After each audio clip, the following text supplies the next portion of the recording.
Hello. All right, everyone. Thanks for coming out this afternoon. My name is Joel Cohen. I'm the president of the Economic Student Association here at UW-Madison.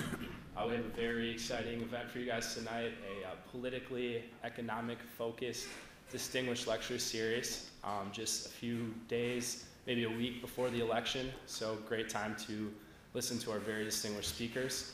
Before we get started, I'd like to introduce the chair of the Economics Department, Professor Carl Schultz.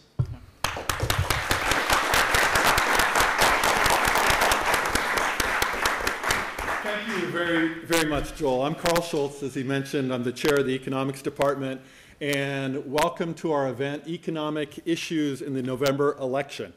I don't know if you've noticed this, but when I'm watching my soap operas or sporting events, there's a few politically oriented commercials on the TV. You might not have detected them, but I've been paying very close attention. And I had this nagging feeling that they might not be telling us everything we need to know to make informed decisions about voting. And so today we get to hear about experts on these key issues. Before introducing our experts, I want to thank Joel Cohen, the president of our Economic Student Association, for their work on this talk. The ESA is a tremendous organization. They do a great deal of academic, intellectual, career-oriented, and service programming, and seem to have a great time while doing it. They're the centerpiece of our efforts in the department to take economics outside of the classroom. It's a tremendous asset to the department, and so I want to thank Joel and the ESA for co-sponsoring the talk and for all that they do for the department. I also want to thank our colleagues in the Distinguished Lecture Series who co-sponsor this talk and who helped offset some of the expenses of having this event. It's very appropriate that the Distinguished Lecture Series is our partner in this event because our guests are enormously distinguished. Doug Holtz-Eakin is president of the American Action Forum. In their words, the American Action Forum is a forward-looking policy institute dedicated to keeping America strong, free, and prosperous. It seeks to promote common sense, innovative, and solution-based policies that will reform government, challenge outdated assumptions, and create a smaller, smarter government that will serve its citizens better. Doug was the commissioner on the congressionally chartered Financial Crisis Inquiry Commission. He was chief economist of the President's Council of Economic Advisors in 2001, 2002. Of course, there was nothing to do in 2001. Nothing happened around then. From 2003 to 2005, he was director of the Congressional Budget Office. In 2007, Doug was the director of 2007 and 2008, Doug was the director of domestic and economic policy for Senator John McCain's presidential campaign. As an academic, since we're at a university here, he's also written extremely well-cited papers on topics as diverse as estimating vector autoregressions with panel data. I've made sure Doug's not presenting that today. Public sector capital and the productivity puzzle, sticking it out, entrepreneurial survival and liquidity constraints, and stoking the fires, CO2 emissions and economic growth. So we're enormously happy to have Doug with us. Doug will present for about 25 minutes, and then he'll be followed by Jeffrey Liebman, who's the Malcolm Weiner Professor of Public Policy at the Kennedy School of Government at Harvard. He's a research associate at the National Bureau of Economic Research, co-organizer of its working group on Social Security, and associate director of their Retirement Research Center. He was acting deputy director of the Office of Management and Budget in 2010. In 2009, he was the OMB's executive associate director and chief economist. He was a special assistant to the president for economic policy in the White House National Economic Council in 1998 and 1999. Jeff is also a strikingly productive, insightful scholar, writing a favorite of mine, Are CEOs Really Paid Like Bureaucrats? Moving to Opportunity in Boston, Early Results of a Randomized Mobility Experiment, Labor Supply, Responses to the Earned Income Tax Credit, and Experimental Analysis of Neighborhood Effects. We are very fortunate to have both of them here, and so thank you for being here. I want you to give a warm Wisconsin welcome first to Doug Holtz-Eakin.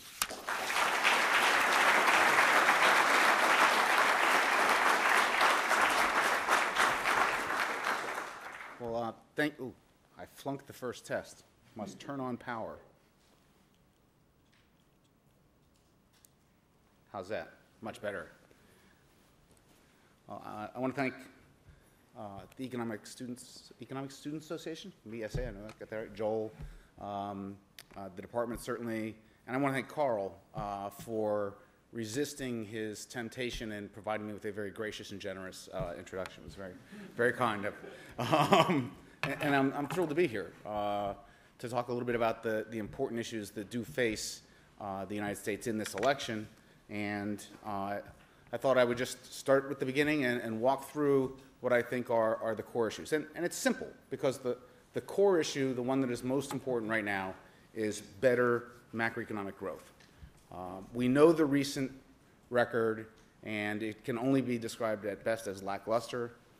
Since the official end of the recession in June 2009, the economy has struggled to generate jobs and has left the unemployment rate persistently above 8%, dipping below that only recently, and probably to reverse itself come next month.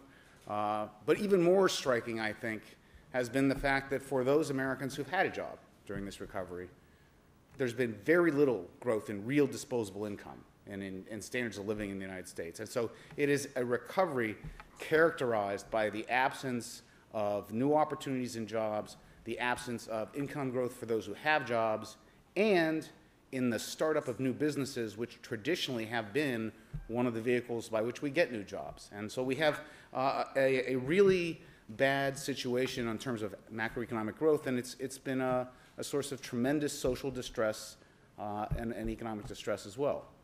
Along with that, we find ourselves as a nation in the perilous position of having gross federal debt that exceeds $16 trillion and thus is larger than the GDP of the United States.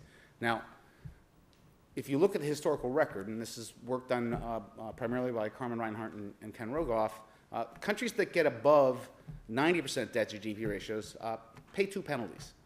Penalty number one is they grow more slowly, about a percentage point per year more slowly than comparably less burdened economies.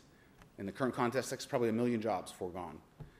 And they also suffer a higher probability of a financial crisis, sovereign debt crisis of the type that we've seen around the world in recent years. Unfortunately, the research doesn't tell us when that happens or what will trigger it. And so the U.S. is now in the danger zone with debt to GDP that is very, very high, a direct threat to the growth of the economy. And going forward, unless we change course, the debt explodes over the next decade. And we will certainly pass into the danger zone of a financial crisis and suffer what Erskine Bowles has described as the most predictable crisis in history. And so we are at a point where the policies that we have been using have to be changed because their record of performance is bad and their projected performance is worse.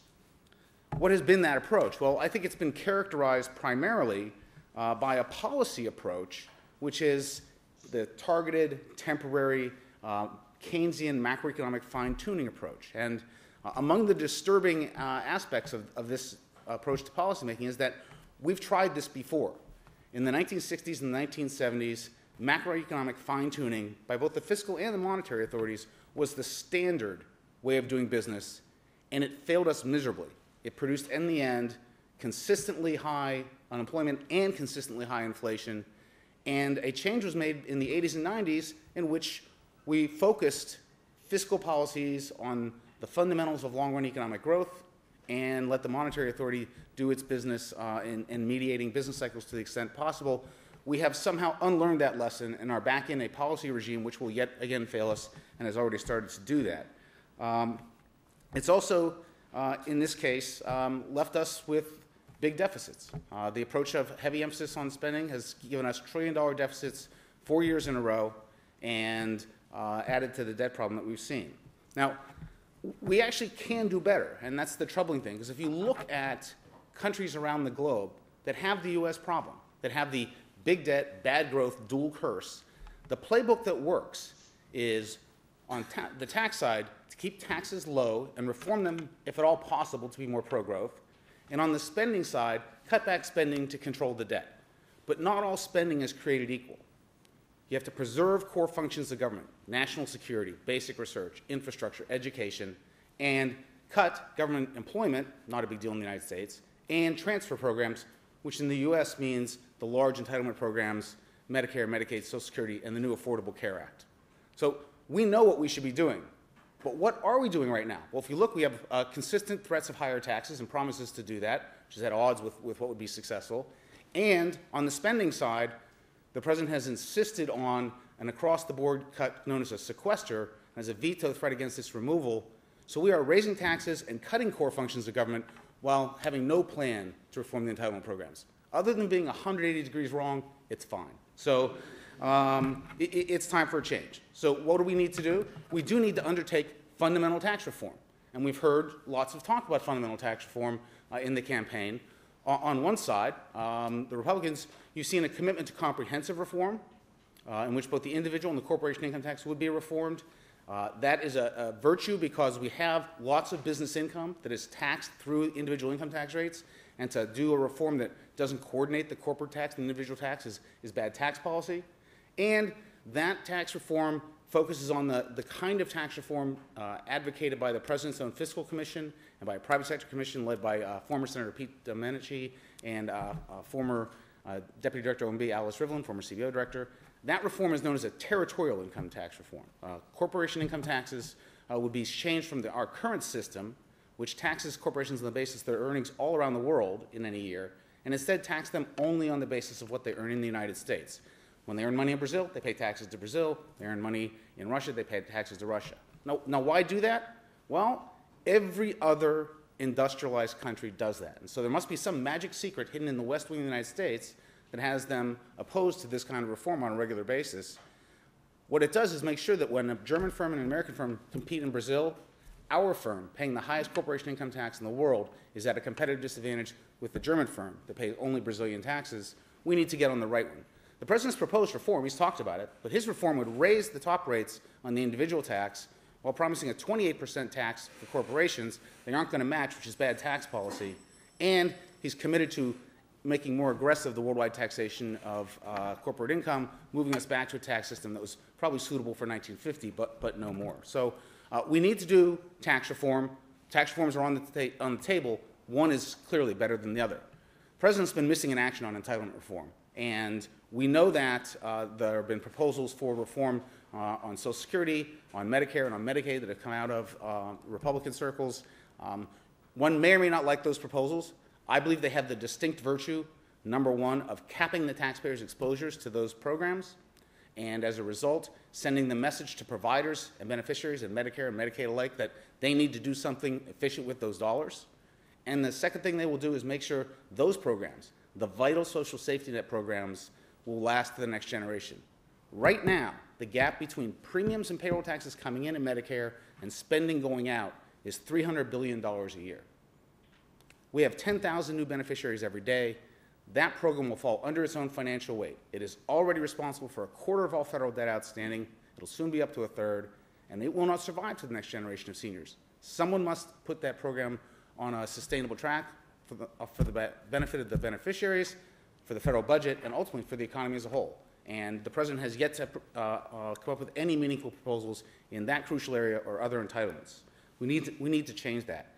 That's at the core of producing economic policies that are more fair. And I am thrilled to have in front of me all these students because you guys are getting the short end of the fiscal stick.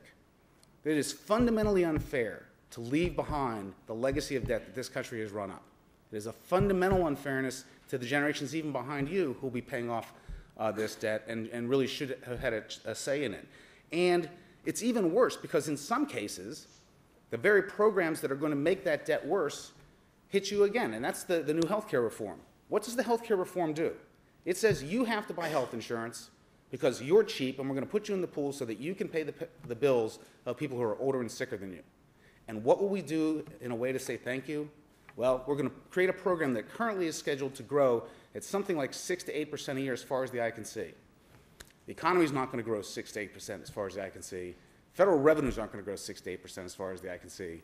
This is going to create an enormous amount of new debt unless fixed. And who will pay off that debt? You will. So congratulations to the most fundamentally unfair set of economic policies that have ever graced the United States. We need to fix that. And healthcare reform is just not fair. It also because it did not address the fundamental problem in the healthcare sector, which is rising costs, and instead just focused on coverage, it remains the greatest threat to the middle class. If you look over the past several decades, what has happened? Productivity's risen, total compensation's risen, cash wages, flat. Why? Healthcare eats up any additional compensation that workers can get. They have no ability to see their cash wages rise. Until we fix that problem, the middle class, again, will be at risk, and it is fundamentally wrong. So I think the policy mix is wrong. I think the structure of fairness is deeply flawed, and I think it reflects a problem in philosophy. The administration seemingly believes that growth is a bill.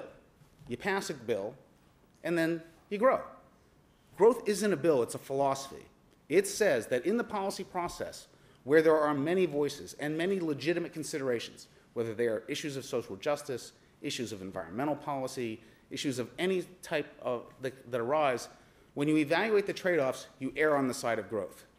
And in this environment, one in which we had a great recession and we're probably condemned to grow slowly to begin with, the premium on erring on the side of growth had to be higher. And yet instead of that, we saw the administration take a look at, in the Health Care Act, a bill that raised $700 billion in new taxes, that imposed on small businesses an enormous regulatory burden, a bill that spends trillions of dollars and will outstrip its resources over the next couple decades, and it chose that agenda over agenda that is for growth. It took its EPA and said, we're going to err on the side of the green agenda at the expense of economic growth in the United States. It unleashed the NLRB, the National Labor Relations Board, to fight companies, including Boeing, trying to open new factories in South Carolina, and it held up trade agreements all in favor of a union agenda that is at odds with growth. This country needs more trade agreements to compete with other countries. 95% of the world's customers are outside our borders. It is the business imperative of this generation to open those markets, establish market shares, and have the customers of the next generation. That has been missing in action because of the adherence to the union's anti-trade policy, and that's not good for growth. And an administration wouldn't have rung up a regulatory bill that now approaches $500 billion if it felt it was a pro-growth agenda. And so at every step where it was important, the administration looked at an agenda which is a legitimate agenda. There are environmental concerns, there are social concerns, there are union concerns, but there are also the concerns of Americans who are out of work and not getting raises, and it chose the former over the latter. And that philosophy has to be changed. And one of the ways to change it is to recognize the correct role of the government, recognize that a small, efficient government can serve America well, and leave the private sector the ability to grow more rapidly. It is time to get the United States government out of the auto business. It is well past due time. And I'm mystified as to why we're still in the auto business. Yes, there are two explanations. One, the administration really is socialist and they don't want to give it up. Don't believe that. Two, they're afraid to sell at a loss, which means they're bad capitalists. But they shouldn't be there at all, and it's time to get out of the auto business.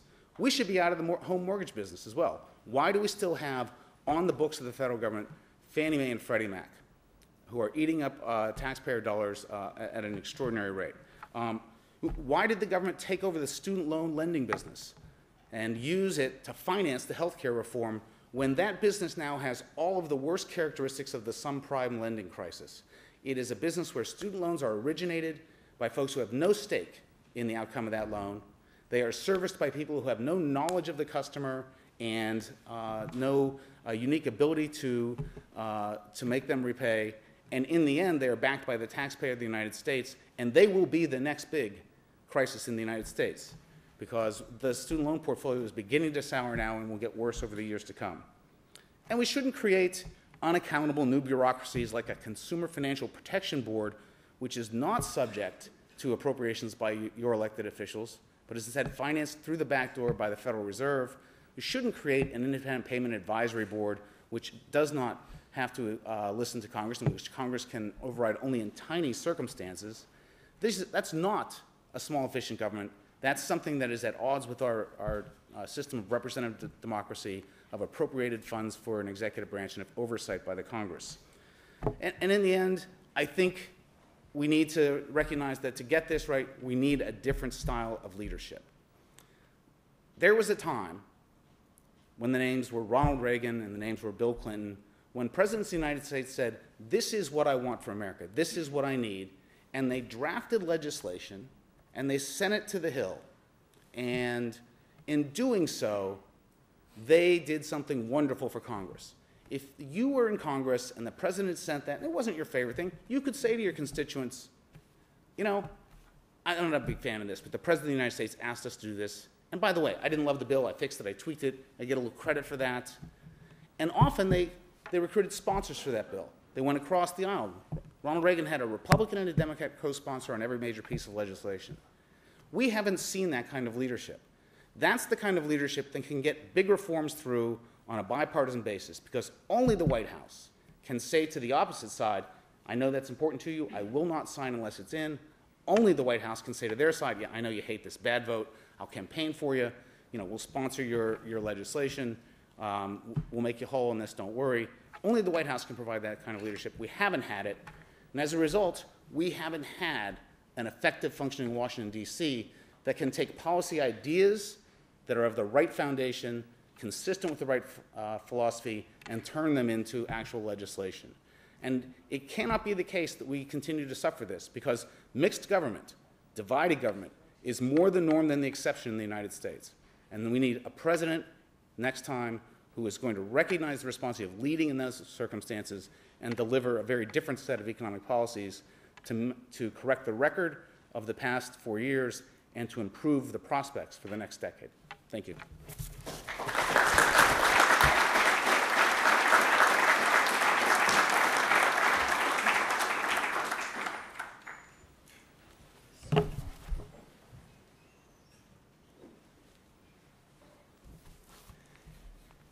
Well,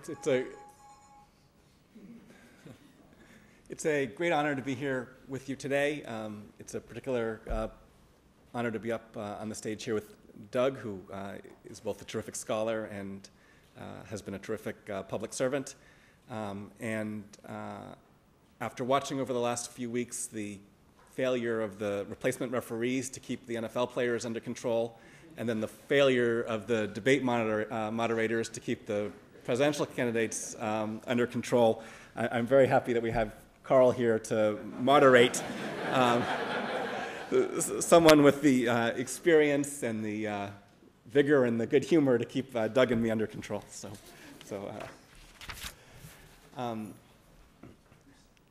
After the worst economic downturn in generations, our economy is moving forward again. We've had 31 consecutive months with private sector job growth, a total of 5.2 million new jobs created by our businesses. The unemployment rate has come down from 10% down to 7.8%.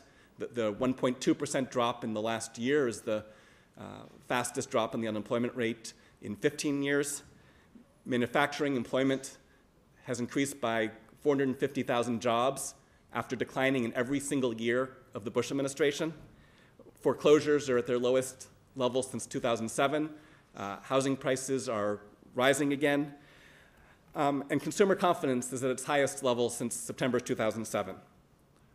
We're finally making the investments we need to be making in education, rebuilding our crumbling infrastructure, investing in clean energy that are necessary to produce lasting growth.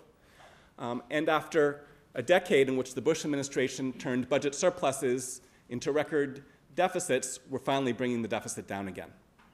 So the country is moving forward, the economy is moving forward, but we still have a lot of work still to be done. And the two candidates for president have very different philosophies on economic policy. Governor Romney wants us to go back to the top-down, trickle-down policies of the past. It's an approach rooted in the philosophy that prosperity comes from the top down, and that all we have to do to get the economy going is to get the government out of the way, to cut investments, cut regulations, and cut taxes for the wealthy. President Obama believes that you build economic prosperity from the middle out, and that even before the economic crisis, the middle-class families were struggling because of Romney-style economic policies, and that we've come too far to move back to the same policies that got us in the mess in the first place. So what I want to do with my time here is to talk about three issues: the short-term job situation, long-term economic growth, and bringing down the deficit. First, jobs. We need to be taking immediate action to add jobs and boost our economy now. The President has sent the Congress a detailed plan on how to do so. It would cut taxes for small businesses. It would put construction workers back to work, rebuilding our highways and our roads and our runways. It would prevent layoffs of teachers and police officers. And it would let responsible homeowners refinance at today's low rates. These are common sense economic policies, the kinds of ones that have always had bipartisan support in the past. But Mitt Romney has opposed these policies, and Paul Ryan and his colleagues in the Congress have blocked them. Independent economists say that they would add 1 million jobs in 2013 if we could implement these policies. But as I said, the Republicans in Congress are blocking them.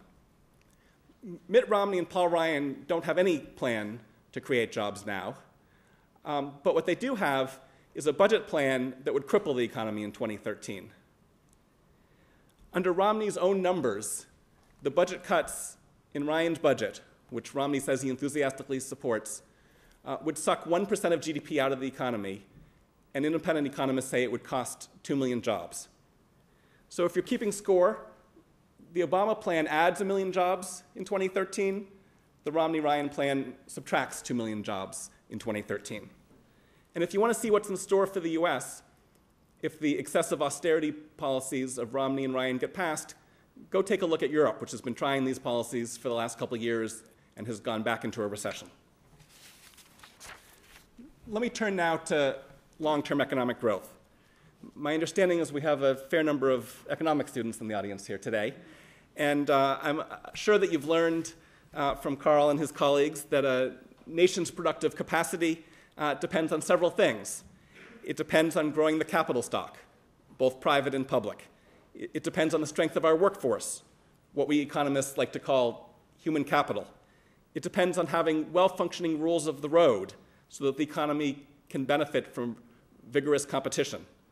And it depends on technological innovation, because innovation is what raises our standards of living in the long term. The President's 5 goals for his second term target each of these components of economic growth. By bringing down the deficit, he will free up national savings for private capital formation. By using half the savings from winding up the war in Afghanistan for deficit reduction and the other half for rebuilding here at home, he will similarly add to our nation's capital stock. By recruiting 100,000 math and science teachers, training 2 million Americans at our community colleges, and expanding student aid, he will ensure that we maintain the strongest workforce in the world. By cutting tax rates on domestic manufacturing firms, creating manufacturing innovation institutes, investing in clean energy, and ending the ability of corporations to deduct the expenses of moving factories overseas, he will ensure that the next generation of innovative products are both invented and manufactured here in the US. And President Obama is in the middle of implementing the most important regulatory reform since the Reagan administration. President Obama has directed all the agencies not simply to apply cost-benefit analysis to new regulations, but to go back to all the existing regulations and see if there are regulations that need to be reformed or eliminated. And last year, federal agencies came up with 500 proposals to update or eliminate inefficient regulations that are currently on the books. Let me turn now to the deficit. It's worth understanding where the deficits came from. 12 years ago, as George Bush was taking office, the Congressional Budget Office was projecting a budget surplus of 2.7% of GDP for that year. Just 2 years later, that surplus had become a deficit of 3.5% of GDP, a deterioration of over 6% of GDP just in the first 2 years of the Bush administration. Where did this deterioration come from? The Bush administration passed tax cuts without paying for them. In the post-9/11 period, they increased national security spending and started fighting wars, again without paying for them. And they introduced a prescription drug plan for seniors, again without paying for it. Now, according to the calculations of the independent Congressional Budget Office, these policies of the Bush administration caused more than half of the total deterioration we've experienced in the fiscal situation, from the record surpluses to the deficits we face today.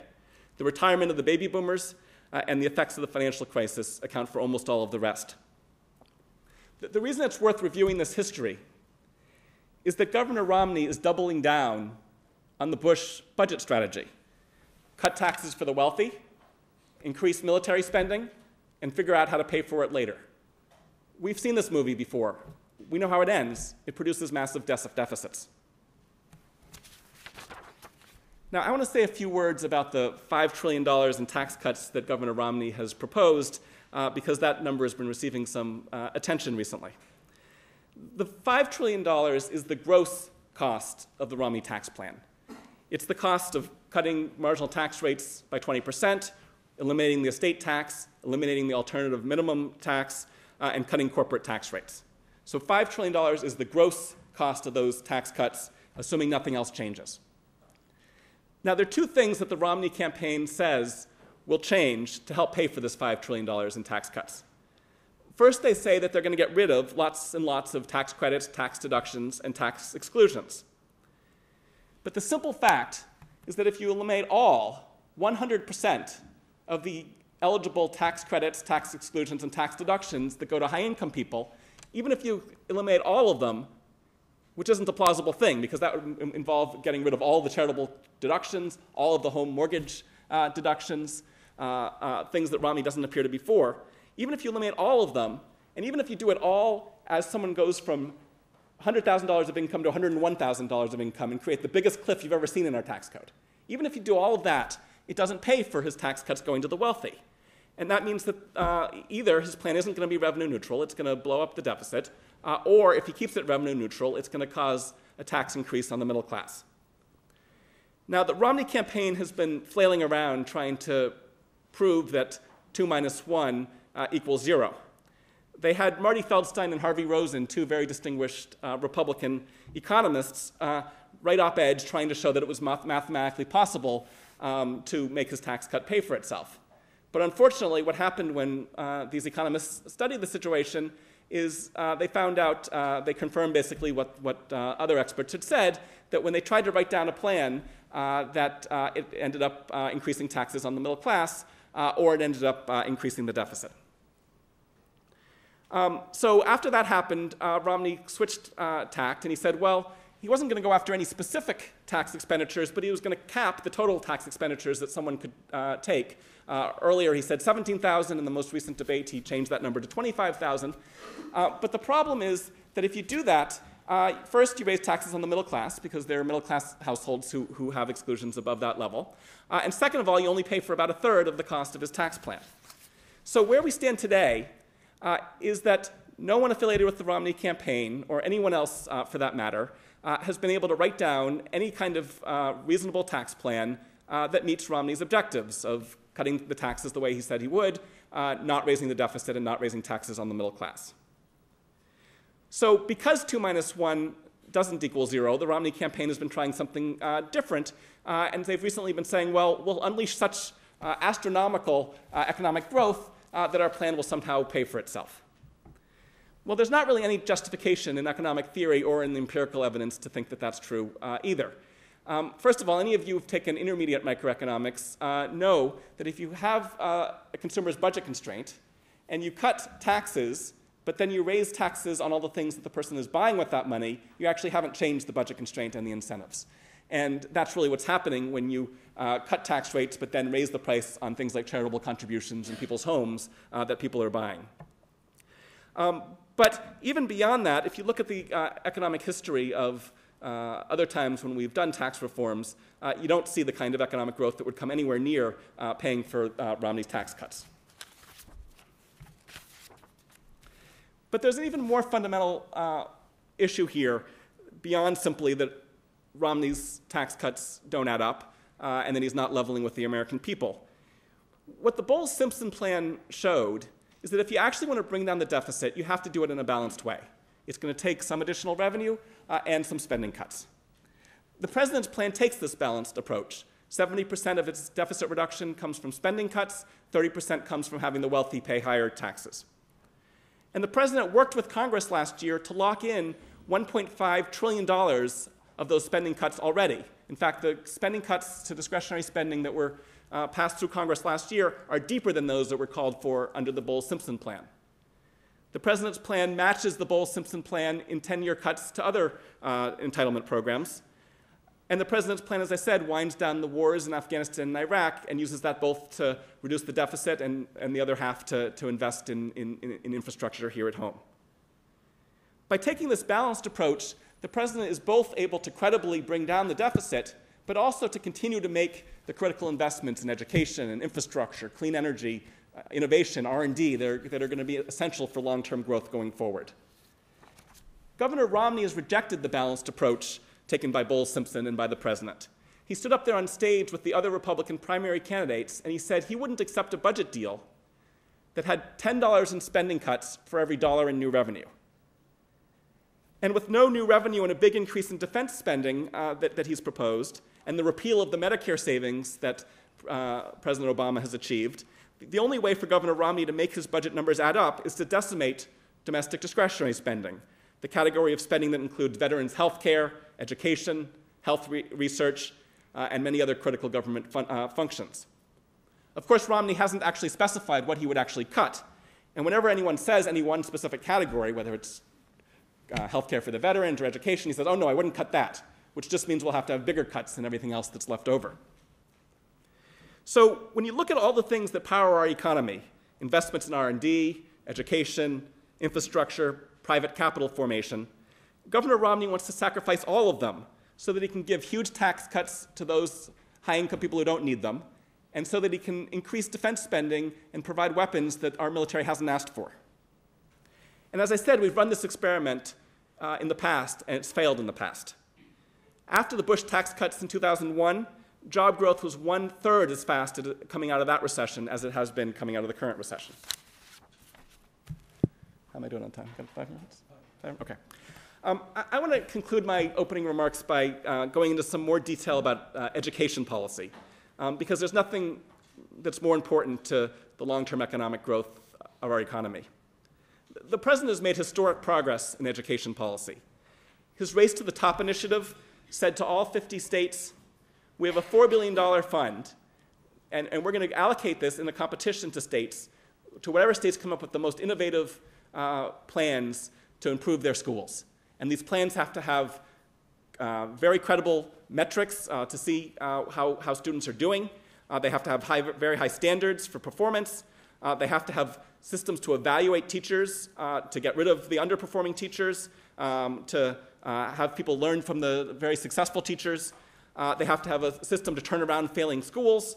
And they have to have a system to make sure that students are getting prepared rigorously for college quality courses. 46 states submitted plans. These plans were collaborative efforts. Teachers' unions signed on to these state plans because they were committed to working collaboratively with the state governments and with parents to build more successful education systems. 12 states got awards under this, but dozens of other states, because they came up with these plans, are implementing them even though they didn't succeed in getting the federal awards. The president's also made remarkable progress in improving college affordability. He cracked down on excess payments to banks and used that to reinvest in the Pell Grants program. He created the American Opportunity Tax Credit, which gives $10,000 in tax credits to parents who are paying to send their kids to college.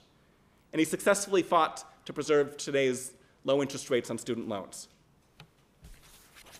What about Romney? I've already mentioned that Romney's budget plans would gut education funding. He also wants to get rid of Obama's tax credit that helped parents pay college tuition for their kids.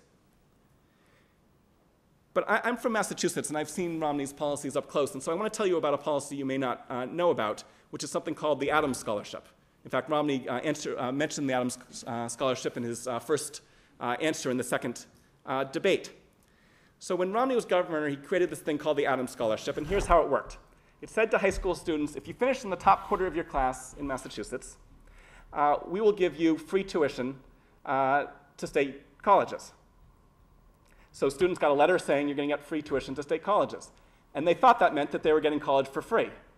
But what he didn't tell them is that at Massachusetts state universities and colleges, the tuition is $1,700, but the fees were $5,000. So they got free $1,700 in tuition, but they still had to pay the $5,000 in fees. But it gets worse. He then raised the fees by $3,000. So you got this free tuition of $1,700, but your fees go up by $3,000. People weren't so happy when they found out that this letter wasn't actually giving them college for free. But it got worse after that. He slashed funding for the state universities. And then it gets even worse now because researchers have now looked at what happened to the students who took advantage of this scholarship. So the researchers have done a very clever thing. They've looked at students who barely qualified for the scholarship versus ones who just barely missed. So there's basically they're basically otherwise equal students, but some of them got the scholarships and some didn't. And what they found is that the students who got this scholarship, they did increase the rate at which they went to Massachusetts public institutions. So they didn't go to out-of-school institutions or to private institutions. So he did get them to go to Massachusetts institutions more. But their college graduation rate, because he defunded these institutions, fell by 20 percentage points. Okay? The students who got the scholarships from Romney saw their college graduation rates decline by 20 percentage rates. I know of a lot of social programs that have had no effect, but it's hard to think of one that's actually had a worse proven negative effect than Romney's education policy. And the lesson from this story is that there aren't any shortcuts to building a strong economy going forward. Financial engineering and short-term gimmicks are not the solution. It takes sustained investments in education, in infrastructure, in research and development, in clean energy, if we're going to create an economy that's going to create the strong middle-class jobs of the future. President Obama understands this, and I hope that 11 days from now, you're going to give him your support. Thank you.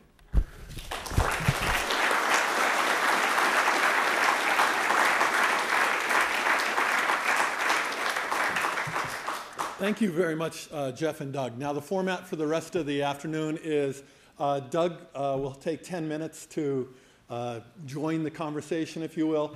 Jeff will have similarly 10 minutes, and then the floor is going to be yours, and I will moderate that part. So for now, Doug, you're welcome to speak at the podium, or you can speak where you are.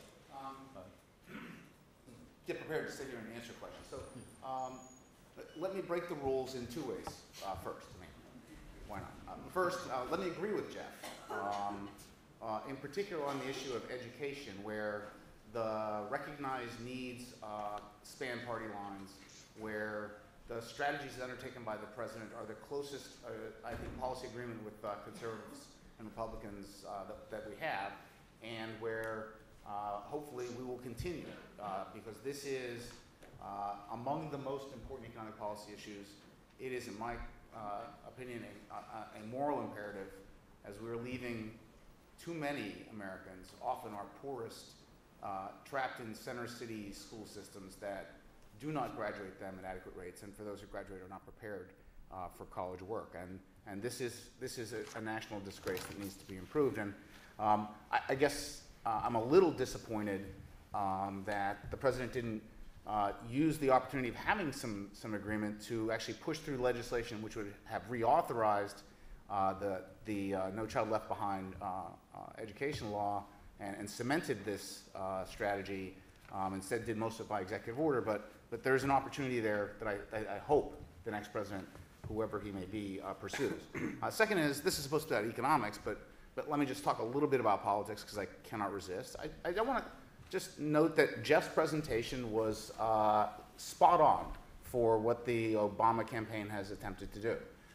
There's not a word in there about what he'll do with his second term. There's a couple of mentions of some things that he did in his first term. And there's a vicious attack on either George Bush or Mitt Romney or Paul Ryan, or all three. I mean, if trifecta is always good. This has been the single most negative campaign ever run by a sitting president, because the record is poor and he doesn't want to talk about it. The policies are unpopular and he doesn't want to talk about them. And there is no vision for the second term. And I consider that to be one of the really striking features of what's been a very long year in advertising. In terms of some of the specifics, the notion that somehow we need to do another jump start of the economy is just fundamentally misplaced. As I said at the outset, We have been growing since June of 2009. The administration crows that all the time. The growth is poor. We need better, permanent trend economic growth in the United States. The time for countercyclical fiscal policy is over. There was a legitimate need, and any president would have done something in 2008, 2009, when we were facing an enormous downdraft in the economy. It's entirely appropriate. But that is now gone. And the idea that somehow you should do that again is misplaced, and the idea that somehow infrastructure is the right way to do that is equally misplaced. There is no worse track record for timely countercyclical fiscal policy than to use public works. Public works always take longer. They're never shovel-ready. This goes back on both sides of the aisle to Ronald Reagan. The record's dismal. We need good infrastructure. We need reforms of our infrastructure programs. There are 100 Department of Transportation funding projects. Not one of them has any evidence of a national strategy.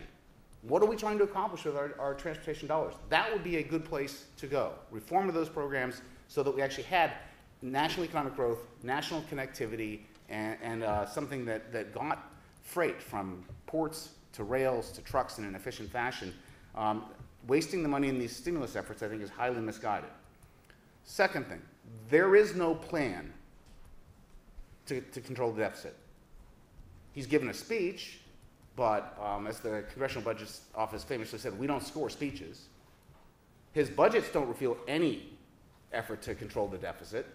I commend to you the outstanding whiteboard at the American Action Forum featuring yours truly on the President's fiscal 2013 submission, which, when you strip out all the budget gimmicks, shaves the deficit by a stunning $60 billion a year for 10 years in an era of trillion-dollar deficits. That plan's not there. And that's dangerous because this is what's happening with our budget on autopilot. The big programs that soak up the dollars, Medicare, Medicaid, Social Security, Affordable Care Act, are crushing the discretionary programs where we do have investments in basic research, infrastructure, education, and where we have our national security. Literally, those legacy programs of the past are budgetarily crushing the investments. We're letting our past crush our future, and there is no plan to fix that. And that's a dangerous place for a country to be. That the talk about investments is good talk. How it's going to happen in that budget environment is a mystery to me. And then the last thing I'll say is, let's be careful about this talk about cuts. What does cuts mean? Cuts on the spending side of the type that Jeff is asserting austerity is simply wrong. These are reforms. There is nothing about Social Security reform, which is an important entitlement program, that constitutes austerity. Right now, the official plan of the United States is to keep Social Security solvent by rolling the clock forward a couple decades and slashing the benefits of senior citizens in retirement by about 27%. That's a disgraceful plan. I mean, no country should be proud of that plan. Social Security reform is imperative in its own right. What would happen if we did Social Security reform? Well, we'd slow the growth of benefits so that the program didn't have a cut. It would add up. Maybe there'd be more revenue in there. I don't know. All of this stuff would happen to future seniors. There would be no near-term austerity. Reform isn't austerity. Reform is sending the signal to world capital markets that we are not the nation that cannot get its fiscal act together, that we are the nation that understands where our spending problems are and how to fix them and preserve the social safety net. The same is true for Medicare. The same is true for Medicaid. These aren't austerity programs. These are reform programs. Same is true on the tax side. There is no proposal for a tax cut. There is a proposal for a tax reform. And the U.S. needs tax reform. There is a consensus that the U.S. code is badly outdated and needs to be thoroughly modernized from stem to stern. The Bowles-Simpson Commission proposed the same kind of tax rates that Mr. Romney's proposed. They did comprehensive tax reform. The president ignored it. Now, it is fair to say that we don't know what Mr. Romney's tax reform plan is in detail. That's a fact. In fact, it's the same strategy the President of the United States is using, because he says, I'm going to get the corporate rate to 28%, but I don't want to tell you how, because it's going to make it harder to get it through Congress. Mr. Romney said the same thing. Now, we may or may not agree with their legislative strategies, but the notion that somehow this constitutes a tax cut is at odds with what is just plainly the intention of the candidates. And, you've got to make sure that we get the tax reform. And I think the best thing that's happened in this campaign is that there's been a discussion of tax reform, because next year, on February 3rd, two things will happen. Number one, it'll be my birthday, 55.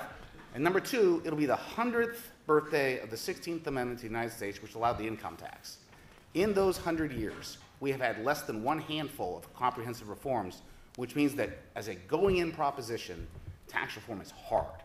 It will take tremendous political leadership to get tax reform across the finish line, and if there isn't a president committed to it with a reform that makes sense for the 21st century, we're not going to get there. And my fear is the President of the United States right now is not committed to it.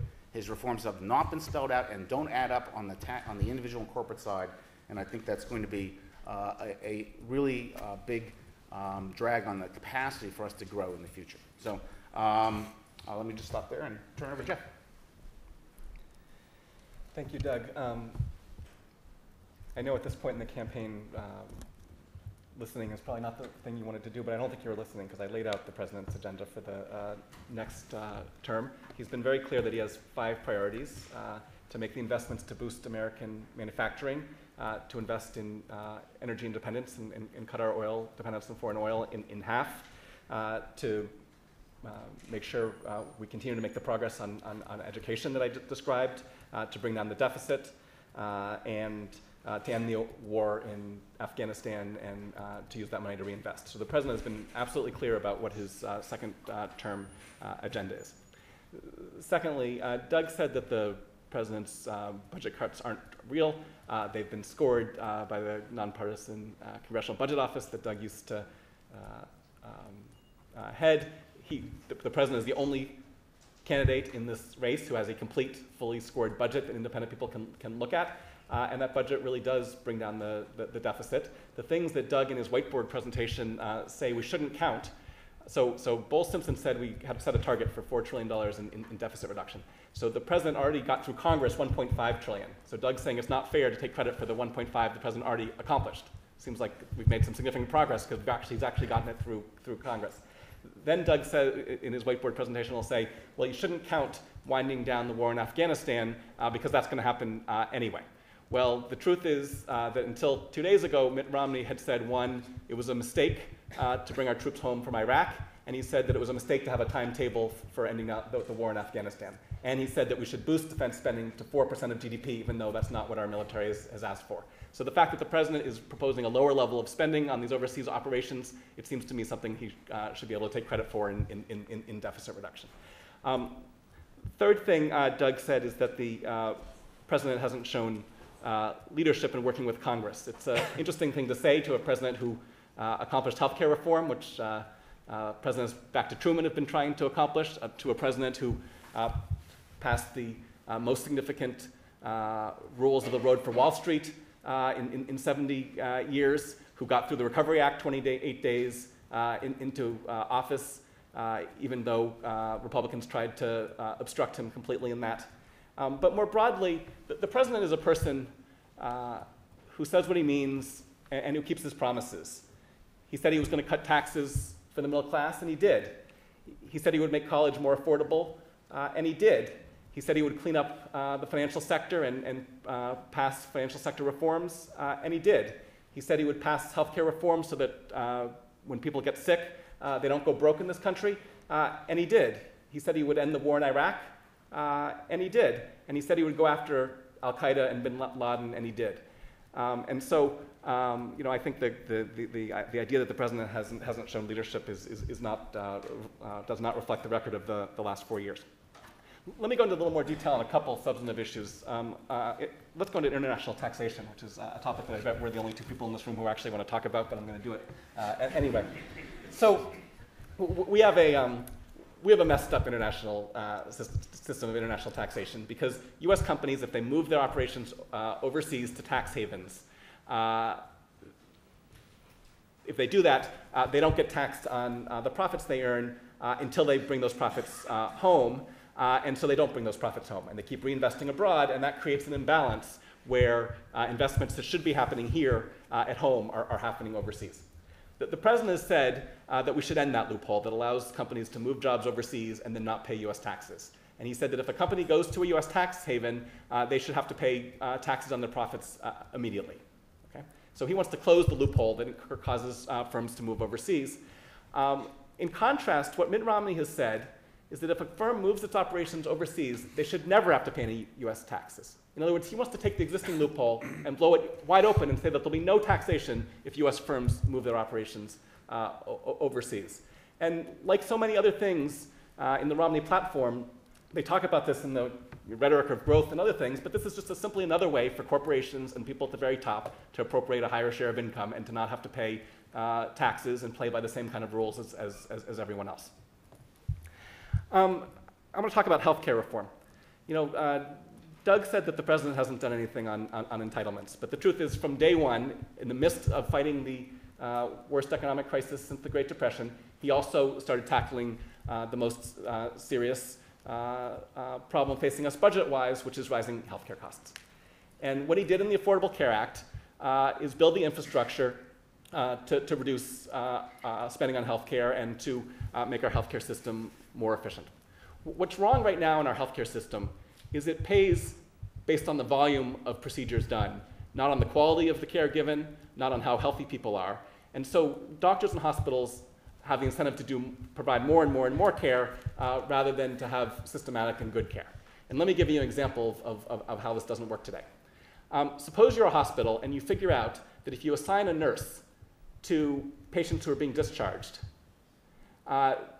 to make sure they understand their discharge instructions, what medicines they're supposed to be on, when they're supposed to come back for their next appointment, suppose you find that if you do that, you reduce readmissions. The people are healthier, they don't have to come back into the hospital. Well, if you do that today and you're a hospital, you lose money in two ways. One, you can't bill this nurse to Medicare. And second of all, when the readmission doesn't come back, you don't get paid for it and you lose money. And what the Affordable Care Act does, what Obamacare does, is it starts the process of moving our payment system to one that instead of paying based on the volume of care, pays on making people, keeping people healthy. So it sets up demonstration programs in these things called accountable care organizations where they get paid per patient that they take care of and based on health indicators and not simply on just providing more and more care. And what we've actually seen is that healthcare cost growth has slowed. Premiums grew 4% last year after averaging 8% a year growth in the previous decade. And if you look at the projections that the government makes a few years out, the projected spending in 2017 on healthcare has fallen by 1.5% of GDP. That's $3,500 per family since President Obama took office. Now you're going to say, well, how can that be? Because the Affordable Care Act hasn't fully gone into effect yet. And the answer is that because the Affordable Care Act sets standards and sets a direction for how to have a more efficient payment system, the private sector has followed and is already moving down the path toward payment systems that lead to more efficient and higher quality health care. And so we are making a lot of progress on bringing toward healthcare costs. And the last thing we should do is stop making this progress in payment reform and go to a system that simply says we're going to save money for the federal government by shifting costs to seniors by turning their Medicare into a voucher that doesn't keep up with healthcare costs. Just shifting costs and making other people pay them is not a solution to healthcare. What we actually have to do is make our system more efficient, and that involves payment reform. This is the easiest job a moderator has ever had because Doug and Jeff have just done a brilliant job staying within their time limits. I thank both of you very much. We have almost a full hour now to turn on to go to a freewheeling conversation. And so we're going to take questions from the audience. Doug and Jeff are going to repeat the questions because we don't have microphones floating around in the audience. And we'll go from there. So questions, comments. Keep the questions, actually. The gentleman in the back right. Yeah, Mitt Romney has said that the economy has slowed in the last couple of years. And yet the last couple of years, we've had the obstructionist Congress that even on the day of his inauguration, 14 men, including Paul Ryan and Newt Gingrich, met and pledged to obstruct the administration to achieve an election of a Republican 4 years later. And just like to hear the two gentlemen's comments on this obstructionist Congress. If you can paraphrase the question, just because we're recording. Okay. So the question is, is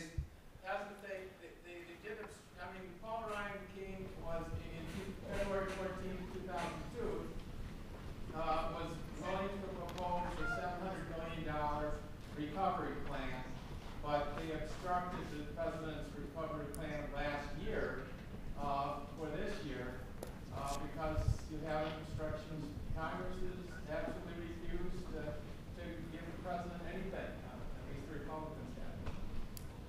so. You want me to go first? Sure. Paraphrase. Okay, so the question is, isn't the reason why our economy hasn't grown faster that Congress has blocked the president's efforts? I certainly agree that had the President's American Jobs Act been passed, we'd have 1 million more people employed today than we do right now, and it's a shame that Republicans in Congress have blocked that. I would add that you alluded to Governor Romney claiming that the economic growth has been slowing down over the last couple of years, and that's just not accurate. The last 4 quarters of growth were faster than the 4 quarters before that, and both, by the way, were significantly faster than growth during the Bush administration coming out of the 2001 recession. We've created 151,000 jobs per month the last 12 months, and we created exactly 151,000 jobs per month in the 12 months before that. So what we've had is a very steady economy, very steady recovery. That's why unemployment has come down. But we need to get the economy growing faster, and so I agree with you that if Congress would be more cooperative, we'd make more progress in that direction. So I think that it is important to acknowledge at the outset that partisanship in Washington is actually a big deal right now, and there's no doubt about it. The town's brand is dismal. I mean, I gave a talk to a Chamber of Commerce in New Hampshire. I said I run a Washington-based think tank, and they booed me. Washington has a problem. It's its brand. Where did that come from, and what has it done to policymaking? Well, I think it's important to remember that the Democrats had 60-vote majorities in the Senate and controlled the House for 2 full years. And there could not have been a deeply obstructionist Republican Congress there. They had only the slimmest ways to impede the president's agenda, and indeed they couldn't. It's also true that there's blame on both sides. I think there have been some horrific episodes of public utterances by Republicans. But think back to the beginning of the administration when the tone could have been set. What is the very first piece of legislation the administration chose to push through Congress? The Lilly-Ledbetter Act, which was done precisely because Republicans didn't support it, and they were going to just show them they couldn't. They rammed it through. What was the second piece? It was a S-chip legislation which had been bipartisan in the previous Congress, on which Republicans have a long history of supporting, and again, it was rammed through, designed to be a partisan bill, put things in the Republicans couldn't support, at odds with the history. It set the tone, and it was an unfortunate tone, and it is not entirely the Republicans' fault, because those actions have consequences. Now, the American Jobs Act, there's also a serious policy disagreement. We are past the time for that style of legislation. Why is it that we aren't doing regular order to resolve those policy differences? The House passes bills. They go to the Senate to die. The Senate has done nothing for 2 years. And the president's not urging the majority leader of the Senate to say, you should pass a bill comparable to what the House took up, go to conference, work out differences. We will help support that traditional regular order process and generate legislation. Instead, the Senate's doing nothing, the president's happy with that, and it's a blame game. So I believe there's blame on both sides, but I certainly don't think it's uniquely the Republicans' fault. A question on tax policy. During the Bush administration, we made an important decision to separate long-term capital gains from ordinary income in an extremely meaningful way. Today, long-term capital gains are 15%, which is extremely low compared to any place else in the world. I think there's an agreement among both of you that we now have a jobs crisis in this country. If we looked at that change in tax policy for capital, we have massive growth and accumulation of capital. I operate in the private equity industry, which has gotten a lot of bad press on this particular topic. Yep. The but we have seen massive amounts of resources, whether it's human capital or financial capital, enter that industry and enter the investment industry because tax rates have been extraordinarily low, 15%. My question is, I think we all agree that we have a jobs crisis in this country. Why don't we see a similar discussion about the use of tax policy in extraordinarily aggressive ways to go at the need to employ labor in this country in a much more effective way? Is there a way to think about that in the same fashion that we thought about essentially incentivizing the use of capital? So, Please repeat, paraphrase. so the question is, when you go back to the Bush era, there was an aggressive use of tax policy to lower the tax rate on capital gains. It's currently 15% on long-term capital gains. That genuinely seems to have prompted the private sector to push resources into capital accumulation. And can we not think about using tax policy instead to push it into hiring workers and creating jobs, particularly in the current climate? So, for me, I think the answer is we need better tax policy, and I don't disagree. So that there are going to be some camps out there, and so let me just outline the lay of the land. There is a camp that believes that the tax rate on capital gains is uniquely the secret sauce to economic growth.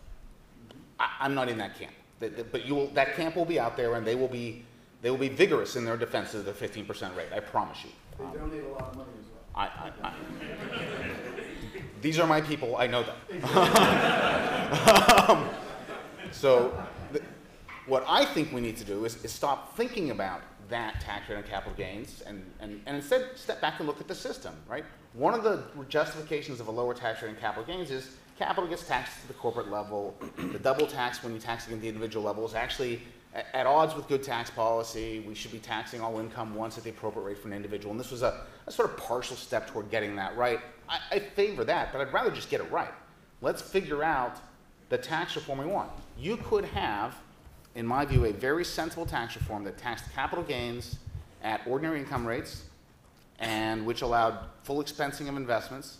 It would generate a far more efficient system in that it would not bias between physical capital, technological capital, human capital. All would get appropriate upfront deductions. Returns would be taxed. That might not push it aggressively toward labor, and you could make the case that maybe you want to have new higher tax credits, things like that. I don't think they've been very successful, and I'd be happy to just get us to a tax system that was rational in its objectives, taxed all income once, provided decent incentives for the accumulation of all the important kinds of capital, and raised the revenue we needed. I mean, that would be a good outcome.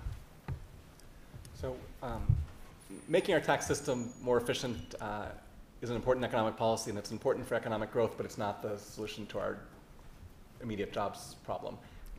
The immediate jobs problem is a problem of aggregate demand. Even Republican economists like Ed Lazier, who've studied this carefully, have come to that conclusion. The reason that firms are not hiring is they're still uncertain about whether they're going to have the customers next year to justify that hiring. And that's why it is still time to be doing things to boost aggregate demand. One of the components of the American Jobs Act that the Republicans have blocked is explicit tax credits for small businesses that hire workers or increase the wages of existing workers. So that is focused on short-term using tax policy to boost employment. But the jobs issue is in the next year or two is again primarily one of aggregate demand, and most of that is firms that are scared to death that we might get Paul Ryan's budget austerity policies and push us back into a recession like Europe has gone through. And once we get through this resolution of the fiscal situation at the end of this year, and hopefully we'll do it in a sane way, I think a lot of that uncertainty will go away, and that combined with some good targeted policies, I think can build on the progress we've made in bringing the unemployment rate down by a little over a point in the last year and keep bringing it down. Let's go way back middle, and then we'll go left. I just had one comment on the first answer that had to do with the Democrats' control of Congress for the first 2 years and how Obama should have been able to do whatever he wanted in those first 2 years. Actually, Democrats only had 60 votes in the Senate for about 5 months, because Al Franken wasn't seated until the end of June. Ted Kennedy died, Scott Brown's elected. So it really is only 5 months, not 24 months. The Democrats actually had the 60 votes they needed to do anything, and the Republicans did stop a lot in the Senate. Actually, my question was totally separate from that. Can I repeat that question? That was a good one. Yeah.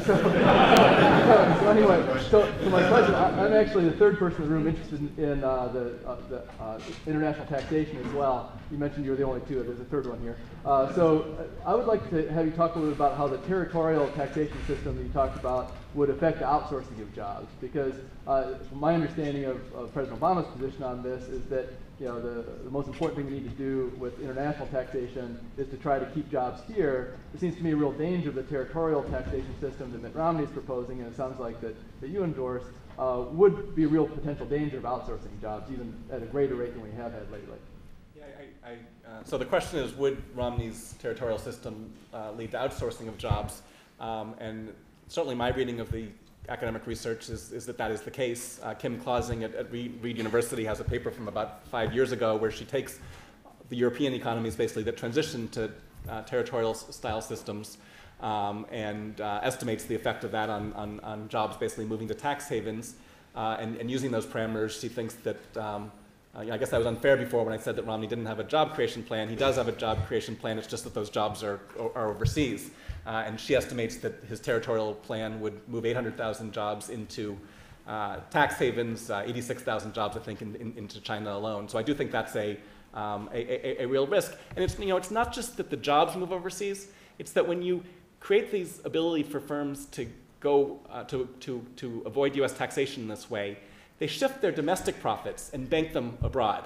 So what they do is they say, hey, that thing I invented in the US, I'm going to sell it to my subsidiary in Ireland for $1, and then they're going to claim the profits. And so even the things that are being produced here get taxed there and basically never get taxed because they're in the tax havens. And so the revenue base of the whole corporate tax revenue base is at risk under the Romney policy. And again, I think what's going on here is that there's a bunch of folks who their real goal is zero taxation of capital and zero taxation of corporations, and they basically think that this system of letting firms move their profits overseas and never get taxed is a way to get to that goal, which I think is a misguided economic policy.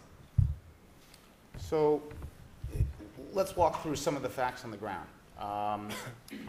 First is that the U.S. corporate rate, 35%, is badly out of line with international competitors. And if you think about it, the lower we can get the rate, which should be the top objective in this business, the less this fight matters. Because if the tax rate's zero, the base just doesn't matter very much. So that's sort of observation number one. And that's an important part of the jobs middle class story, because increasingly the evidence is that the corporation income tax is not paid by those guys. I mean, the good jobs with benefits go away because we're out of line with international competition and losing. So I think we should fix that. Number two, we are the last remaining country, big country, that does this. The only other country that has the same combination of high rate and worldwide base is Mexico. And if that's who we want to pick as our competitor, great. But we're not competing with anyone in Europe. We're not competing with Japan. We're not competing with the United Kingdom. Everyone has gone away from this. So the question I keep asking myself, what is it that's hidden away in the West Wing that they know that the rest of these countries don't know about how good this worldwide tax system is? Instead, they're going to the Brazils, paying the Brazilian rate, beating the US competition, guaranteeing that our firms are not as successful, and then you lose jobs. It is true. I mean, Jeff's point is right. If you have two Ohio companies, both of which make the same thing, one of which sells some stuff in Brazil, and the other sells entirely in Ohio, they will be taxed differently. And this attempt will make it fair. They will both go out of business. It will be utterly fair. But we are out of line with international competition, and we need to fix that. The third thing that happens is, because we are the only country that has this system, if there is ever a big merger of international companies, we lose the headquarters. When Anheuser-Busch and InBev merge, the headquarters go abroad. When the NYSE merges with a German stock exchange, the headquarters end up in the Amsterdam because of our tax system. What happens when Anheuser-Busch leaves St. Louis? You lose not just the headquarters, you lose all the social capital that comes with it. The civic contributions to the opera, the Girl Scouts, the Boy Scouts, The culture of St. Louis is harmed by that. When headquarters go, the R&D typically goes. Once the headquarters of the R&D go, the manufacturing goes too. It is simply a very narrow, static view of the universe that says, oh, this is going to be this evidence on outsourcing. There's going to be an incentive. They'll go do it. They'll disappear. We're going to lose in the world competition. We can't afford to do that. And finally, there is essentially no evidence of a firm ever doing the classic outsourcing thing where you move the plant, manufacture abroad, and then you sort of sell it back to the U.S. because you just get the cheap labor. That doesn't happen. You can't find it in the data. People locate facilities abroad because international markets are growing. That's where the growth is. It's not going to be in the United States. It's going to be in the developing countries. And it's not the tax system that's driving that. That's the market imperative. And so, this is an important issue. And I really hope we can have a tax system that is reflective of the facts on the ground in the 21st century. Yes. Carl, thank you. One of the things that I go talk to legislators about a lot in Wisconsin is how the university really relies upon state funding, and being a research institution, we rely a lot upon federal grant funding as well. One of the things that we heard about the economic policies when President Obama came aboard was stimulus, the Recovery and Reinvestment Act. And one of the tenets of that talked about supporting state budgets in order to allow for the top 3 or 4 things that state budgets have to do, such as Medicaid and corrections and universities, to be stabilized. Comment about how that has worked, obviously from both of you guys, but also looking at the current fiscal health of the states now. How is that a drag on the federal budget, on the national economy, and how can that be approached when we look at states like California, Illinois, Massachusetts, all looking at, say, such as retirement reform, like we're starting to look at it in other states? And is that something that we can look forward to more of from either man who gets elected president? Okay. So, paraphrase the question. A big part of the Recovery Act was transfers to states to stabilize their finances, particularly in higher education and other areas. What's your view of the efficacy of that, how it worked out? Are the states a drag on the federal budget? And what will be the future under both candidates? Well, first, on the efficacy, you can think of, you can sort of think of the Recovery Act as having 3 bundles of things. Bundle 1 is sort of genuine traditional stimulus style, tax cuts and cash out the door to get things going. Another third over here is really the president's domestic policy agenda in disguise. There's nothing about the clean energy and electronic health records and rural broadband that has anything to do with stimulus. It was just a way to jam it through, and it performed poorly as a result. I mean, if you take 2 $20 million broadband programs, one in the Department of Agriculture, one in Commerce, and you scale them to $4 billion, anytime you scale something 100-fold, you fail. No institution can scale that quickly. And so we got a lot of bad performance out of those kinds of things. And then there's the middle part, which is a lot of the transfers to states, about which I personally am somewhat agnostic as to how effective they were. There is some literature that suggests that what it effectively did was not change state spending, but just shift the borrowing from the states to borrow to fund this stuff, to the federal government borrowing to fund this stuff. No net stimulus as a result. I'm betting Jeff can dispute that, and I'll just let him do that. So that's the sort of the efficacy. I think it's really on a budgetary front. I don't know. The fundamental point is states will be best served not by better federal programs, but by an economy that's growing, so that they can get their revenue base back and actually have a stable fiscal future. That's the state's problem. And so the more you get effective policy that provides economic growth, the better off the states are going to be, and that's what's been missing. So I think actually the fiscal relief to states was a very successful part of the Recovery Act, and the fact that Republicans in Congress have blocked efforts to do more of that has been one of the factors in why the economy hasn't grown so quickly. There are a lot of things where we can have a debate about what kind of programs are going to make or create jobs, but it just can't be that when we have high rates of unemployment that it's a good thing to be laying off 1 million teachers and firefighters and police officers. I mean, those jobs, we knew how to prevent those layoffs from happening, and that was simply by making sure we gave states enough money to tide over through this downturn. Now, in terms of the evidence, there's actually, I think, now 3 really good academic papers on this, and you'd say, how do you prove which of us is right on the question of whether the fiscal relief to states worked is because, what's the counterfactual? Would the states been better or worse off?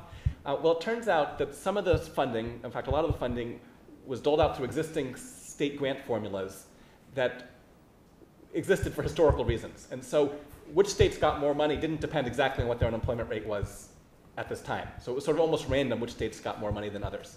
And so economists have looked at the states that got more money and the ones that got less money through the Recovery Act.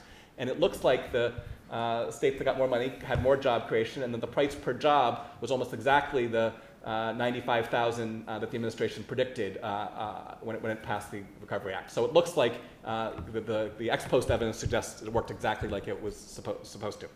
Now, Doug said that the other things in the Recovery Act were misguided because they dealt with long-term problems like building a clean energy future, making sure that all Americans could access broadband and the benefits that has for technological growth.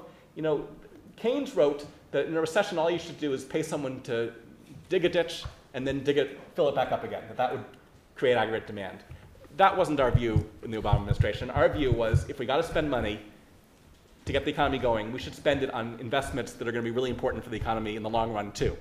And that's why we made major investments in health information technology, because without better data, we can't make the reforms to our payment systems that we need to make our healthcare system more efficient. It's why we made historic investments in wind and solar and other clean energy, because again, if you're going to have to spend money to get the economy going, you should be doing it in ways that are going to build our long-term potential of the economy.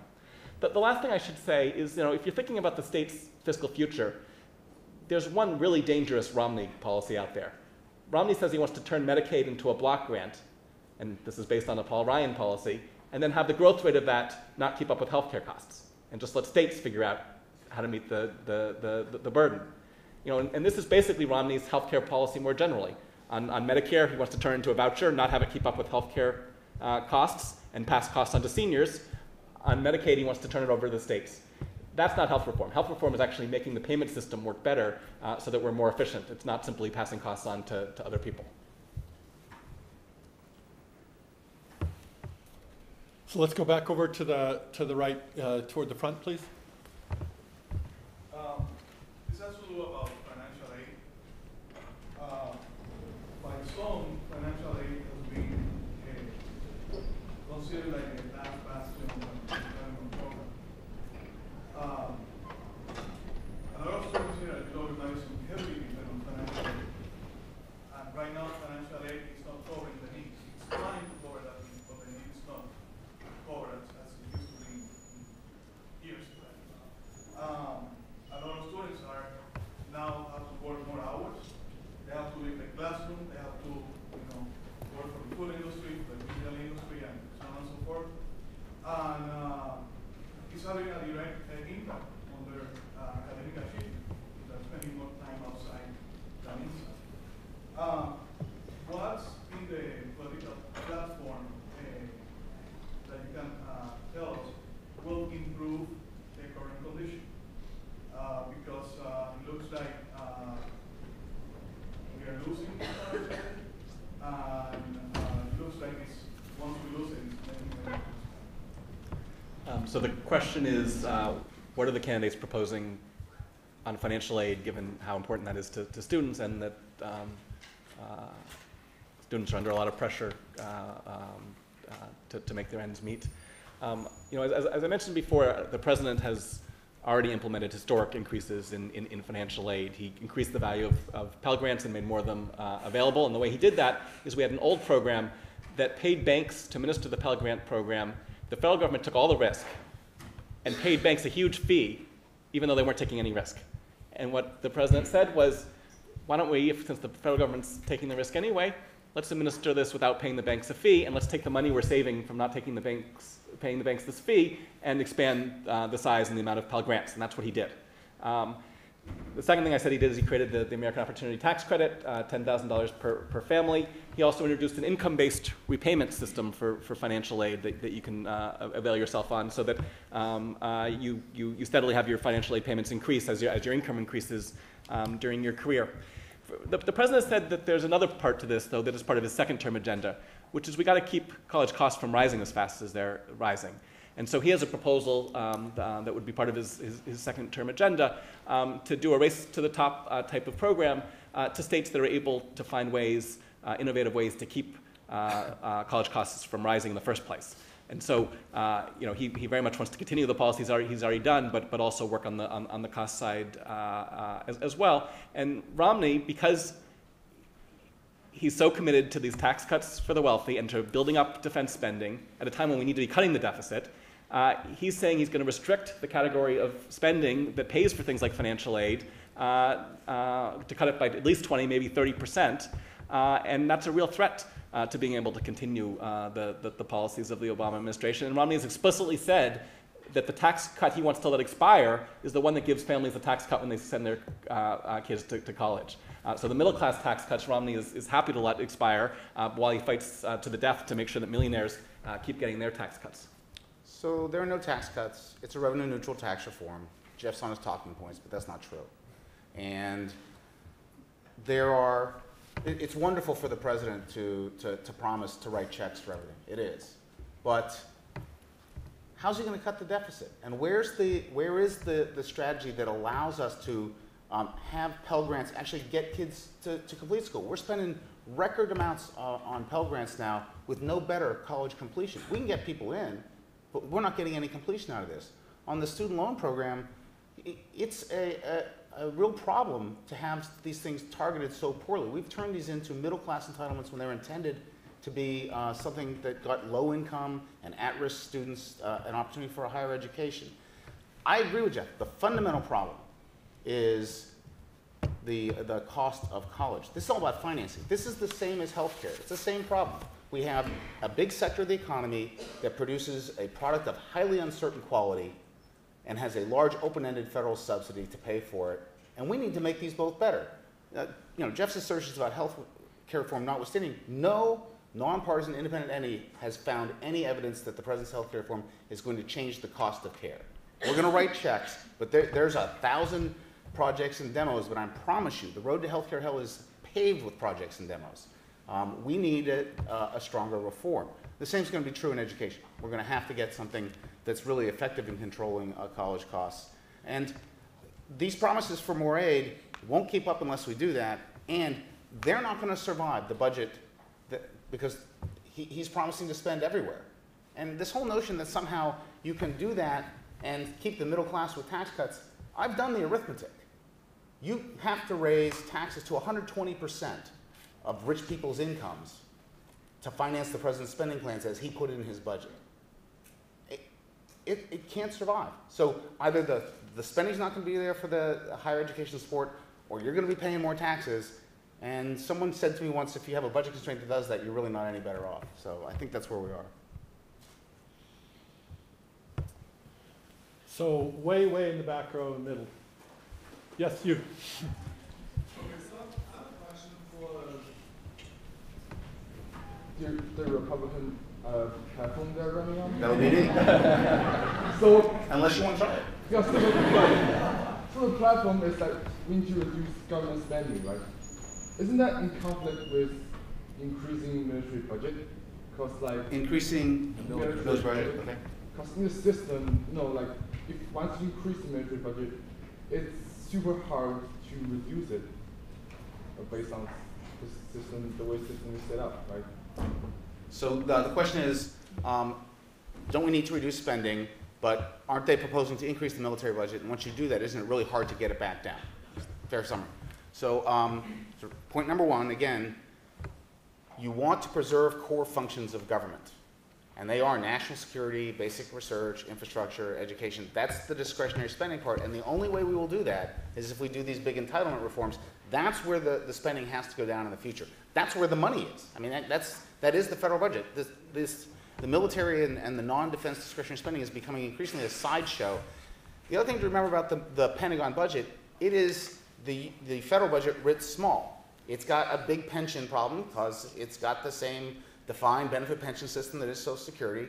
It's got a big healthcare problem, both for the Veterans Administration and for the TRICARE for Life for people who serve in the military. So healthcare costs are killing it as well. So not every dollar that's in that Pentagon budget is going toward either capabilities such as defense weapons systems or transport or intelligence and the things like that. So you can have a fair fight about what is the appropriate level of defense spending. I think it's a fair characterization to say that for about 12 years now, we've done something called the Quadrennial Defense Review every 4 years. That Quadrennial Defense Review identifies for the United States the threats it faces and the capabilities it needs. And we need to fund that capability. We have simultaneously also funded, on a bipartisan basis, legacy weapon systems that have nothing to do with those capabilities, and that's because Congress loves to put those in their district and then jam them through. That's the part that's hard. I mean, that is why, you know, Ronald Reagan once said the closest thing to immortality is the federal spending program. I mean, that is hard to break, but that part has got to be fixed. That might not mean defense spending lower, because we're going to have the healthcare costs, we're going to have the retirement costs, and we're going to need the capabilities. And if it's not lower, then we just have to balance elsewhere. So, you know, I think what we've seen during this campaign is that, you know, Governor Romney, in order to appeal to a certain part of the Republican base during the primaries, made a commitment to spend 4% of GDP on defense, not because there was any bottoms-up calculation of what our country needs for defense, but because 4% would sound like a big number to his base. And, you know, that's not a responsible way to make defense policy. And once you make a choice like that, you know, Simpson-Bowles significantly bring down defense spending, but Romney's decided to bring it way up. When you make choices like that, then there are trade-offs, like whether you can afford to continue tax cuts for financial aid. And, you know, I think Romney is making the wrong choice here when he says we're going to build up the military, we're going to refuse to let high-income people pay at the same tax rate they paid under Clinton, and because he's going to make those two choices, we're therefore going to slash investments in infrastructure and education and all the things that create middle-class jobs. So, you know, there are choices here, and Romney has consistently made the wrong ones. Can I ask you a question? Mm-hmm. Did the president support Simpson-Bowles? The president has put out. No. The president created. No. So you can't hide behind Simpson-Bowles. No, I will. Let me. He didn't do anything with it. Yes, he did. He created the Simpson-Bowles Commission. No, he created the Simpson-Bowles Commission, and then Simpson-Bowles put out a $4 trillion deficit reduction plan that cut spending with 70% and raised taxes with 30%. And the president's budget almost exactly matches that. It has deeper cuts in discretionary spending than Simpson-Bowles. It matches Simpson-Bowles on cuts to entitlement. The two places where it doesn't match Simpson-Bowles are the president doesn't cut defense as much as Simpson-Bowles, and he doesn't raise middle-class taxes as much as Simpson-Bowles. But if you look at the spending and taxes as a share of GDP under the president's plan, you know, it's within 0.5% of Simpson-Bowles, which is the opposite of Romney. Romney, it takes $4 trillion in deficit reduction to start bringing the deficit down. Romney is adding $5 trillion in his tax cut and $2 trillion in defense. He has $11 trillion that he hasn't told us how he's going to pay for. Okay? Now, he may pay for it, but he hasn't told us how. And so, you know, we got a complete difference here between a president who was almost matched exactly the Simpson-Bowles deficit reduction, and Romney was going in the other direction. I'm not done. I was going to ask I was going to ask the panelists whether they wanted to ask each other questions. Yes, it happened organically. Number one, the president's famous budget's got 0 votes in the House and the Senate, including Democrats. No one supports him.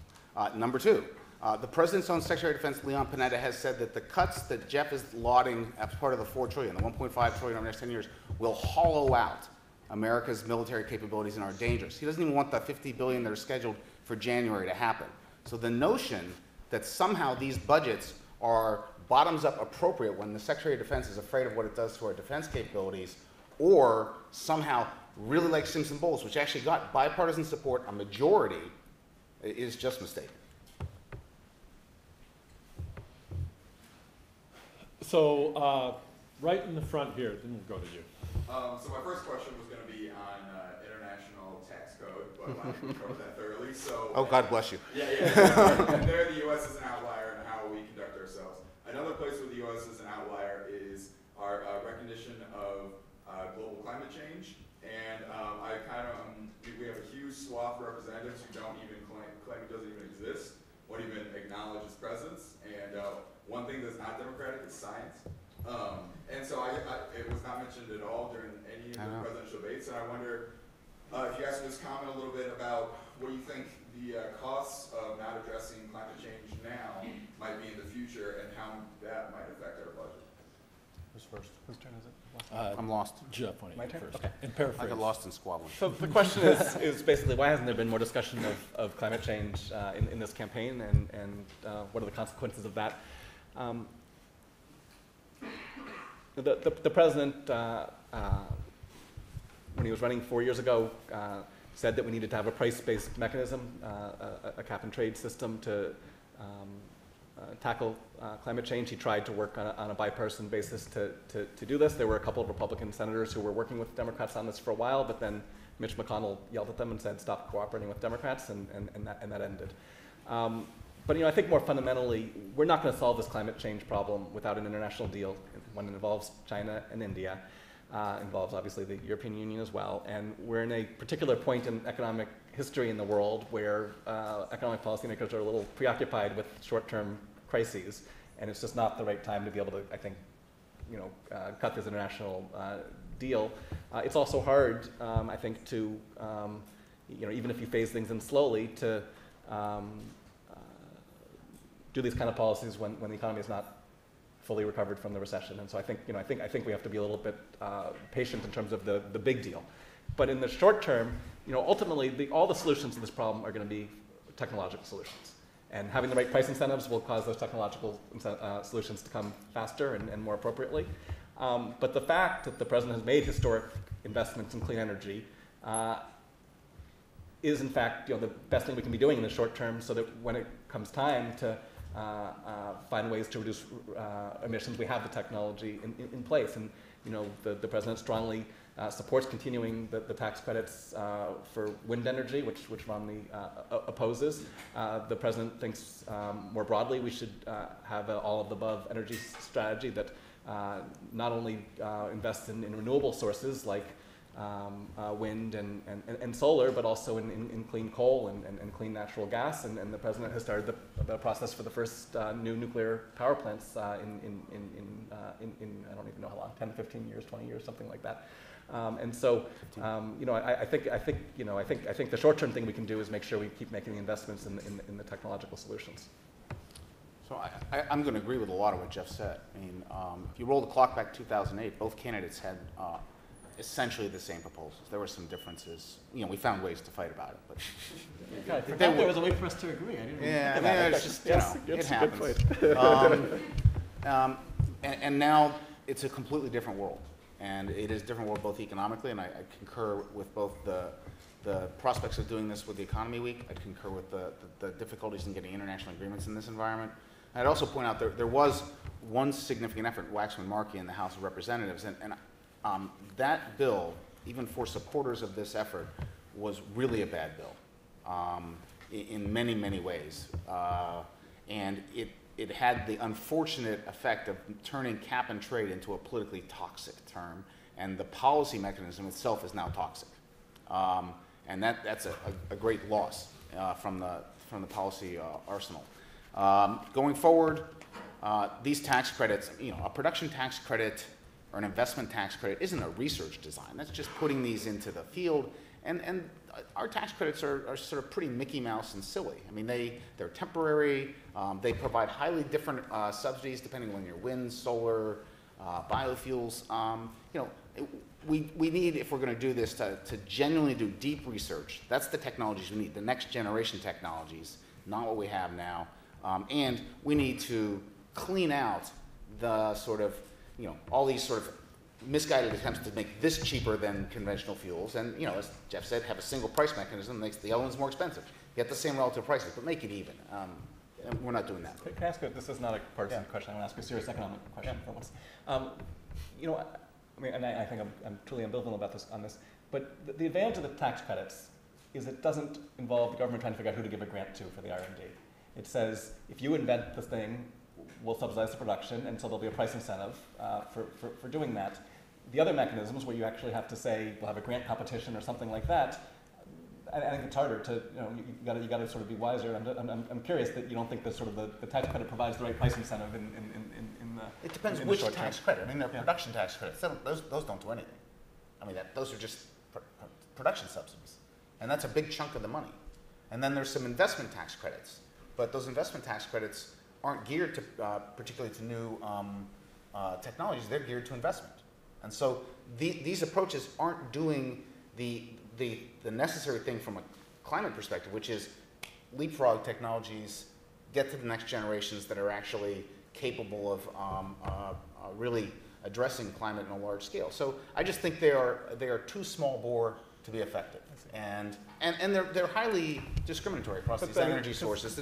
To me, they look like the approximation of a cap and trade system, and they're a price-based incentive if you produce the energy. So it's sort of just a clean. But anyway, I got it. Okay. Yeah. All right. I promised it's a second order difference. on the right. Okay. Yeah. Yeah. So my question has to do with basically going to college.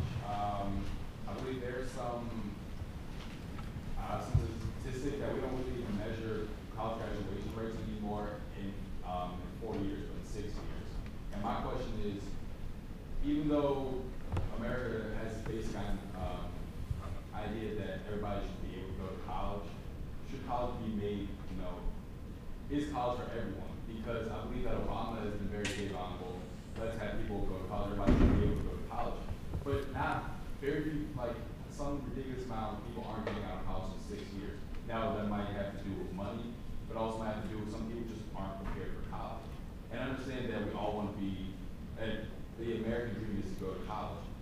And that supposedly if you want a good job, you're supposed to have a college degree. But even if you have a college degree today, you still aren't guaranteed a job that need that. I can't use it by her, but you need a college degree for. So I was wondering, is this just kind of I would just say something that's used to get voters, like young people to vote, like, oh yeah, let's get people to vote. I'm going to vote for this person because I'm making sure that I can go to college. Or is it a real plausible idea that we should still strive for? The paraphrase is, how should we think about the fact that we're saying everyone should go to college? Most people aren't getting out of college in 4 years. They're getting out in 6 or longer years. And is it, A, appropriate for everyone to go to college, and B, is it really just cynical politics to say everyone should go to college, or is there really something there? And so I think that's a fair summary. And so point number one, the fact is correct. I mean, the notion of 4-year completion as the standard is just wrong. I mean, it is, in fact, much longer now and increasing, not decreasing, pretty well documented. It is not either uniquely a college problem, could be something, not uniquely a money problem. It's also not uniquely the individuals. It's a combination. So part of it is the failure of the K-12 education system to prepare many students for college work. And I think that's something about which there's a hefty agreement and the need to improve. I believe it's also now pretty obvious that that the United States has made a big mistake by essentially calling vocational education, skilled trades, second-class education. I talked to a lot of international companies that want to invest in the U.S., Siemens, BMW, people who want to build large factories in the U.S., and the thing they can't find are welders, people who can run machine tools, skilled trades of a traditional sort, and that's a big problem. And we have undervalued that in the U.S. educational system, and it's a mistake. I don't think on either side there's a super coherent strategy to address that. It would be nice to see that. And then the third part is in some cases money. And it would be, again, rising tides lift all boats, including those of higher education. And we need to generate more money because it's scarce right now. So I think your question is an excellent one. We used to be first in the world in college graduation rates, and we're not anymore. And the president believes that we should be making college affordable and doing other things to get us back to first in the world in college graduation rates. But he also thinks we really need to revitalize our community college systems so that what community colleges are doing is working with employers and training people for specific jobs that are there right now. And so, one of the president's on his list of his top goals for his second term is to work with community colleges and employers to create another, I think it's 300,000 or 400,000 slots for students who are going to go to these community colleges, not for liberal arts education, but as a step to a very specific skilled career. And so I think we have to be tackling education at all levels, and higher education, I think, has both this career skill track and the more traditional liberal arts track, and I think the President's laid out a very clear set of policies on both of those. We're going to take only 3 more questions, so one from the middle, one from the left, and one from the right. So in the middle, let's do right there in the back. Yep. My question is just, over the last decade, we've kind of seen at first housing prices soar and home ownership rates soar, and then they kind of faltered and brought everything down with them. So I was wondering if there's a way to use economic policy, or maybe just a step back and a lack of economic policy to contribute to a steady rise in home prices and home ownership rates without another bubble forming, bursting, bringing everything down again. And Jeff, you're starting. Okay, well, that's an excellent question. Paraphrase, please. Okay, so the question is, housing prices went up and they came down, and is there some way to have them grow steadily? So I guess I have a few things to say. One is, this is an area where over the last few years there's been a very big disagreement between the President and Governor Romney. Governor Romney said we should simply let the housing market hit bottom and not do anything to help homeowners who were being foreclosed upon or who couldn't refinance their mortgages. Estimates suggest that had we listened to Governor Romney, we would have had 1.5 million more foreclosures, and housing prices would have fallen another 9%. Luckily for us, President Obama has been our president, and he's acted aggressively both to help homeowners with distressed mortgages to restructure those mortgages. Because in many cases, it's much more efficient both for the lender and for the homeowner if you can restructure the mortgage and stay in the home than having to go through a whole foreclosure process. And he's also worked very aggressively to make it possible for homeowners who are paying their mortgages regularly but aren't being able to refinance because their loan to value ratio has gotten too high, and so he's pushed aggressively on that score, and unfortunately the Bush regulator holdover has been trying to thwart him on that, but the President has introduced legislation to Congress based actually on a policy that Glenn Hubbard, one of Romney's advisors, advocated to try to help more on this refinancing. But even with the existing policies, something like 19 million of the 50 million homeowners have been able to refinance at lower rates. Now, I think the big open housing policy question is something that Doug referred to earlier, which is what do we do with the GSEs, the Fannie Mae and Freddie Mac institutions. And under Secretary Geithner's leadership, we're on a path to phase those out, to get rid of these institutions that have had this implicit guarantee and have not had the proper incentives or the proper regulation. The administration policy is every year to get rid of 15% of their capital. And if they make any excess profits, that gets paid back to the Treasury so that they don't end up building more capital. So the President has a policy to phase out and eliminate these entities. Secretary Geithner has put forth several different options to work with Congress on what should replace them. Romney, it's sort of funny what he did. Do you remember the day a few weeks ago where he released his tax returns and did it, of course, on a Friday afternoon? Even later on that Friday afternoon, he released his housing plan. And I think it's because it was even more embarrassing than his tax plan. Here's what his housing plan said about Freddie and Fannie. We should reform Freddie and Fannie. He's not even committing to phase them out like the President has. And by the way, here's what Romney's housing plan said we should do about mortgage foreclosures. He said we should institute policies that would lend clarity to the foreclosure market.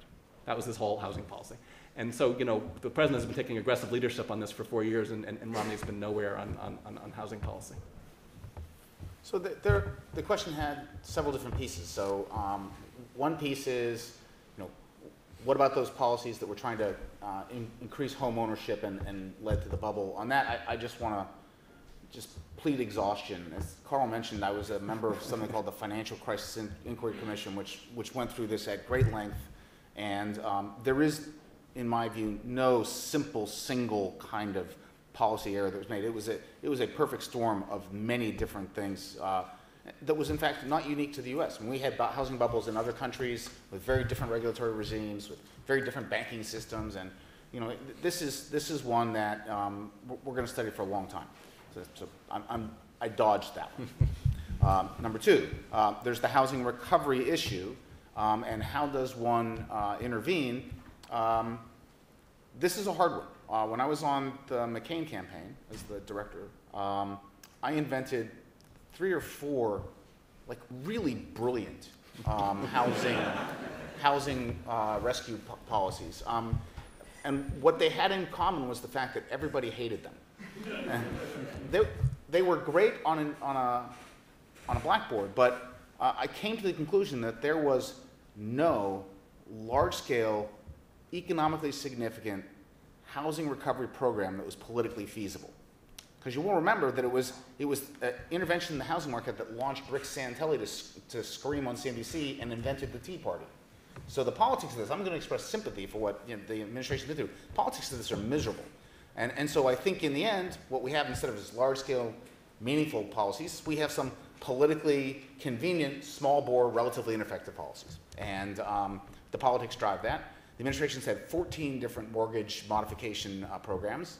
HAMP version 2.0 appears finally to have something significant value, but the previous ones largely confused market participants, caused them to wait, didn't let the market clear, and in the end, I think we're not as good as picking one thing and sticking with it. And the endless variation on policy actually slowed down the recovery, and going forward, I think we need to avoid that.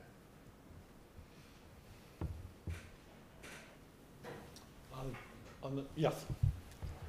So Governor said he would label China as a monetary for the 70 guys in the office.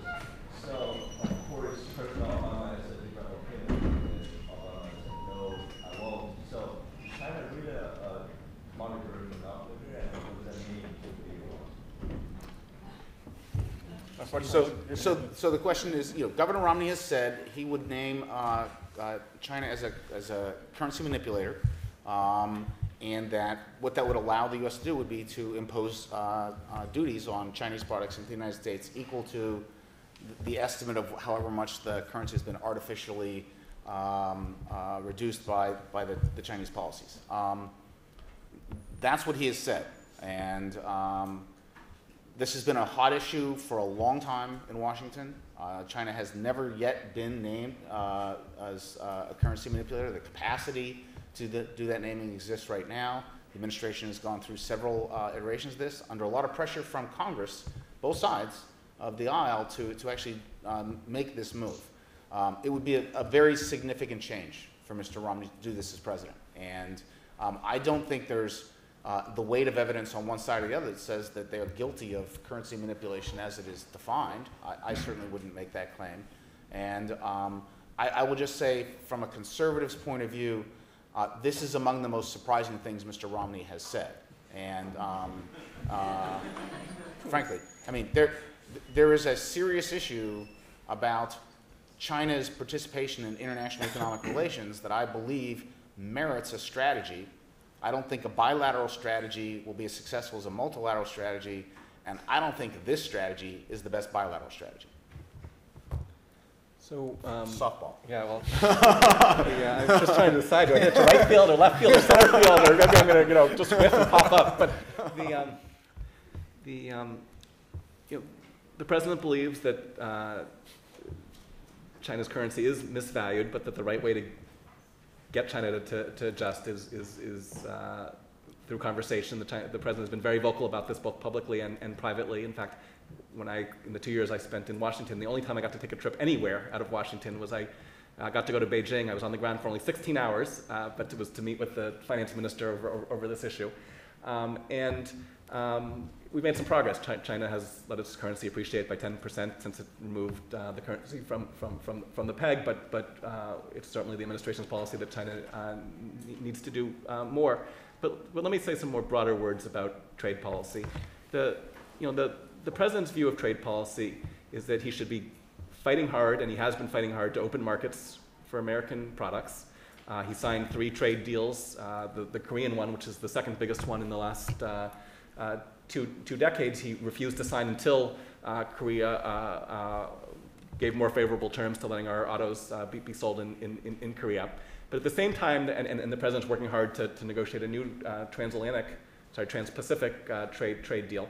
So, but at the same time that we got to work hard to, at the same time that we need to work hard to open markets, we also have to be fighting hard to protect our companies and our firms when they're threatened by unfair trade practices. The simple fact is that our firms and our workers are the best of the world, and when they have when there's a level playing field, we're going to do great. But when countries have, in particular, when China has tried to dump and throw our industries out of business, the president has taken aggressive action. He's taken twice as many.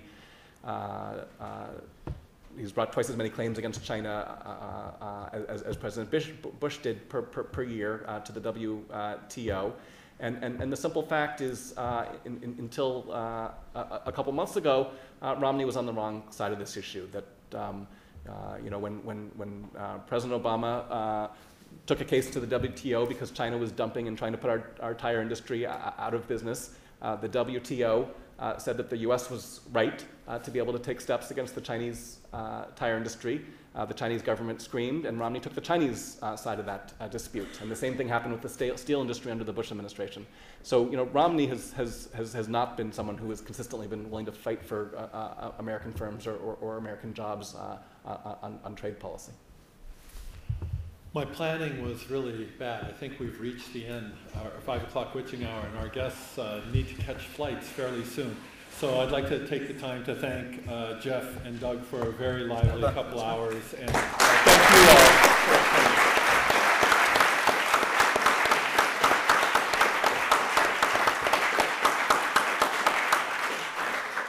For your friends who missed this, we have been broadcasting, or we've been taping it, and so we will put this on the web and publicize the URL, and so others can watch before the election or after the election. So thank you everybody for attending. Your forecast was wrong.